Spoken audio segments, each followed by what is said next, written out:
20 సూత్రాల అమలు committee chairman Lanka Dinakar మాట్లాడుతూ కమ్మ సామాజిక వర్గానికి చెందిన వారు ఎంతో కష్టపడి అన్ని రంగాల్లో రాణిస్తున్నారని తెలిపారు. మనం ఎదుగుతూ 10 మందిని పైకి తీసుకురావాలని సూచించారు. సమాజంలో మిగిలిన కులాలు, సామాజిక వర్గాలను కూడా ఆదరించాలని అన్నారు. విలువలతో కూడిన సమాజం కోసం మనందరం నిలబడాలని కోరారు. మద్దిపాడు మండలం వెంకటరాజుపాలెంలో జరిగినటువంటి కమ్మ కార్తీక వన మహోత్సవంలో పాల్గొని ఆయన మాట్లాడారు. కార్యక్రమానికి ఆహ్వానించినందుకు ఈ యొక్క కమిటీ సభ్యులందరికీ కూడా కృతజ్ఞతలు, ధన్యవాదాలు. ముఖ్యంగా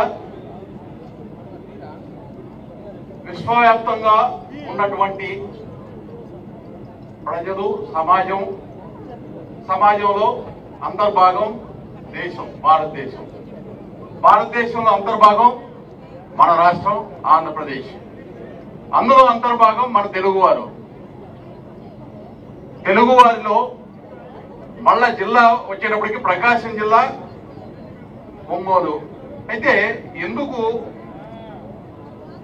ఈ మొత్తం అంశాన్ని చెప్పవలసి వచ్చిందంటే, మనం సమాజంలో భాగం, అందరితో మనము అనేటటువంటి అంశాన్ని కూడా ఎప్పుడు దృష్టిలో పెట్టుకొని కార్యక్రమాలు నిర్వహించుకోవాల్సినటువంటి అవసరం ఉంది. సాధారణంగా కష్టపడి పనిచేసేటటువంటి వారు, వ్యవసాయం చేసేటటువంటి వారు, డాక్టర్లుగా, యాక్టర్లుగా, లాయర్లుగా, పారిశ్రామికవేత్తలుగా అత్యున్నత శిఖరాల్ని కష్టించి స్వయం కృషితో ఎదిగినటువంటి వారు ఎక్కువగా ఉన్నటువంటి సామాజిక వర్గంగా మన మీద బాధ్యత కూడా చాలా ఎక్కువ ఉంటుంది. ఎందుకంటే ఈ యొక్క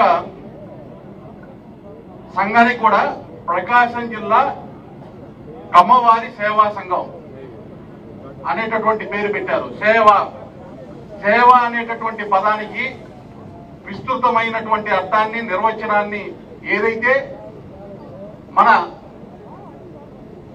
సామాజిక వర్గంలో జన్మించి మహోన్నతమైనటువంటి వ్యక్తులుగా పేరు ప్రఖ్యాతులుగాంచిన నందమూరి తారక రామారావు గారు కానీ, ఆచార్య ఎన్జి రంగా గారు కానీ, త్రిపుణేని వారి గారు అయితేనేమి, అలాగే గండికోటలో ఈ యొక్క తెలుగు ప్రాంతాన్ని మొత్తాన్ని పరిపాలించినటువంటి పెమ్మసాని వారి దగ్గర నుంచి, అమరావతిని కేంద్రంగా పరిపాలన సాగించినటువంటి వాసిరెడ్డి రాజా వారి దగ్గర నుంచి, ముఖ్యమంత్రిగా పనిచేసినటువంటి నందమూరి తారక రామారావు గారు కానీ, నేరు పనిచేస్తున్నటువంటి చంద్రబాబు నాయుడు గారు కానీ, సమాజంలో ఉన్నటువంటి అన్ని వర్గాల ప్రజలకి, అన్ని రకాల ప్రాంతాల్లో ఉన్నటువంటి వారందరినీ కూడా తమ యొక్క పాలనలో జనరంజకంగా పాలన అందించినటువంటి ఘనపాటీలు. మన ఇల్లు బాగుండాలి, మన కుటుంబ సభ్యులు బాగుండాలి అనేటటువంటిది ఎంత ముఖ్యమో, సమాజంలో ఉన్నటువంటి మనతో పాటు ఉన్నటువంటి మిగతా వారందరూ కూడా అంతే బాగుండాలి అనేటటువంటి స్ఫూర్తితో పనిచేసేటటువంటి నాయకత్వ వారసత్వం నుంచి వచ్చినటువంటి వారిగా మనందరం కూడా సమాజంలో ఉన్నటువంటి మిగతా వర్గాల్ని కూడా కలుపుకొని వారితో కలిసి ముందుకు నడవాల్సినటువంటి అవసరం ఉంది. ఈ యొక్క సామాజిక వర్గం ఏ ఒక్క పార్టీకో లేకపోతే కొంతమంది వ్యక్తులకో సంబంధించినటువంటిది కాదు. ఈ సమాజం మొత్తం ఉన్నతికి పనిచేసేటటువంటి సామాజిక వర్గం అని చరిత్ర నిరూపించింది. ఈ రోజు అదే రకమైనటువంటి కార్యాచరణలో పనిచేయాల్సినటువంటి అవసరం ఉంది. భవిష్యత్తులో కూడా మన ప్రయాణం అలాగే ఉండాలి అనేటటువంటి దాన్ని నేను తెలియజేస్తా ఉన్నాను.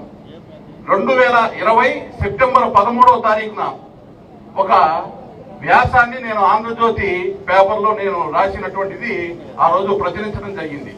ఎందుకంటే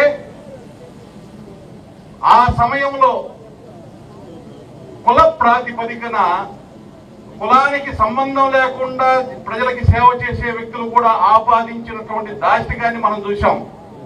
అమరావతిలో కులరహితంగా ఉన్నటువంటి ఒక ఉద్యమం కొనసాగుతూ ఉంటే కులానికి ఆపాదించినటువంటి పరిస్థితి చూసాం.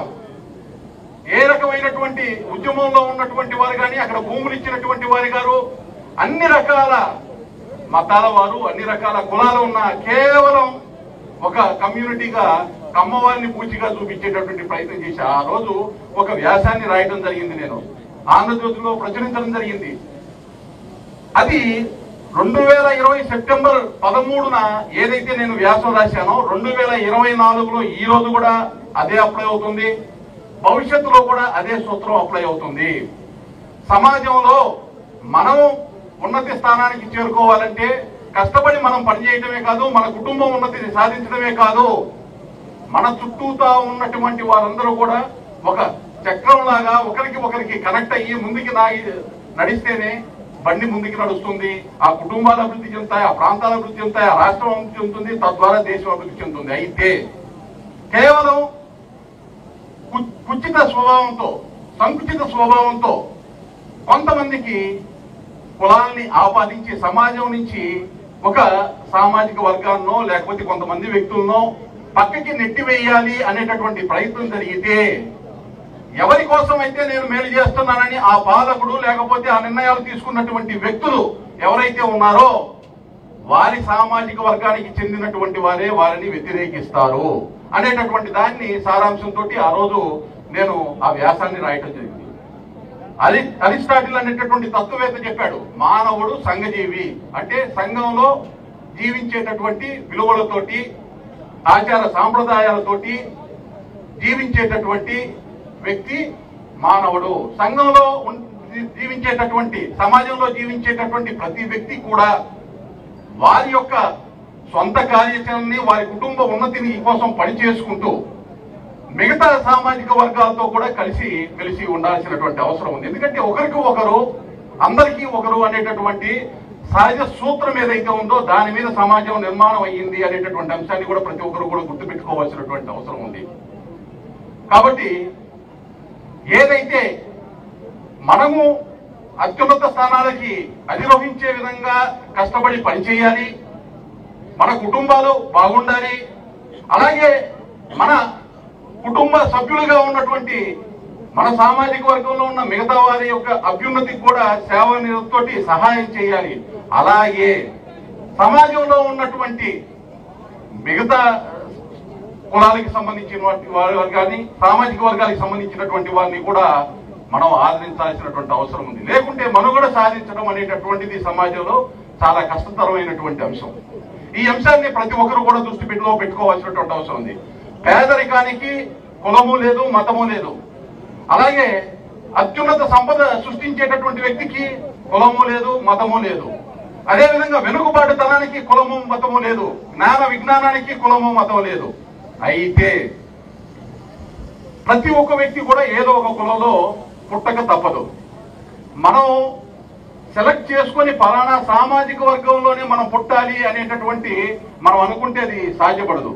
భగవంతుడు ప్రసాదించినటువంటి ఒక అద్భుతమైనటువంటి కానుక ప్రతి సామాజిక వర్గానికి కూడా వారి వారి సామాజిక వర్గంలో అత్యున్నత స్థానాలకి వెళ్ళేటటువంటి విధంగా ఆచార సాంప్రదాయాలు ఏవైతే ఉన్నాయో అదే విధంగా మనకి సంబంధించిన మన ఆచార సాంప్రదాయాలు ఉన్నాయి.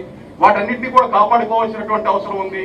ముఖ్యంగా భారతీయత, భారతదేశ పౌరులుగా భారతీయత అనేటటువంటి దాన్ని ముఖ్యంగా మనం జీర్ణించుకోవాల్సినటువంటి అవసరం ఉంది. అలాగే కట్టుబాట్లు, ఆచార సాంప్రదాయాలు ఏవైతే ఉన్నాయో వాటన్నింటినీ కూడా పరిరక్షించుకోవాల్సినటువంటి బాధ్యత మన మీద ఉంది.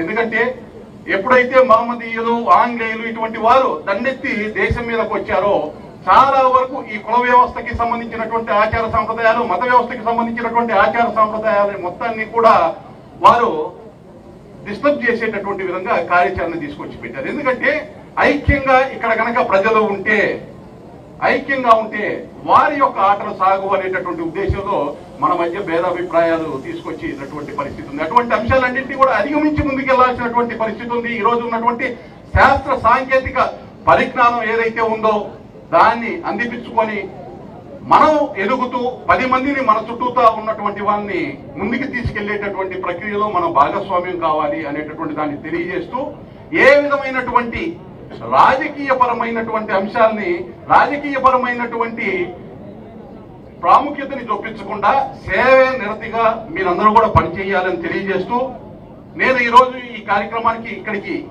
రావడానికి ముఖ్య కారణమైనటువంటి ప్రకాశం జిల్లా కమ్మవారి సేవా సంఘం అధ్యక్షులు మండవ మురళీకృష్ణ గారికి, అలాగే మా మిత్రులు జిఎస్ఆర్, కేఎస్ఆర్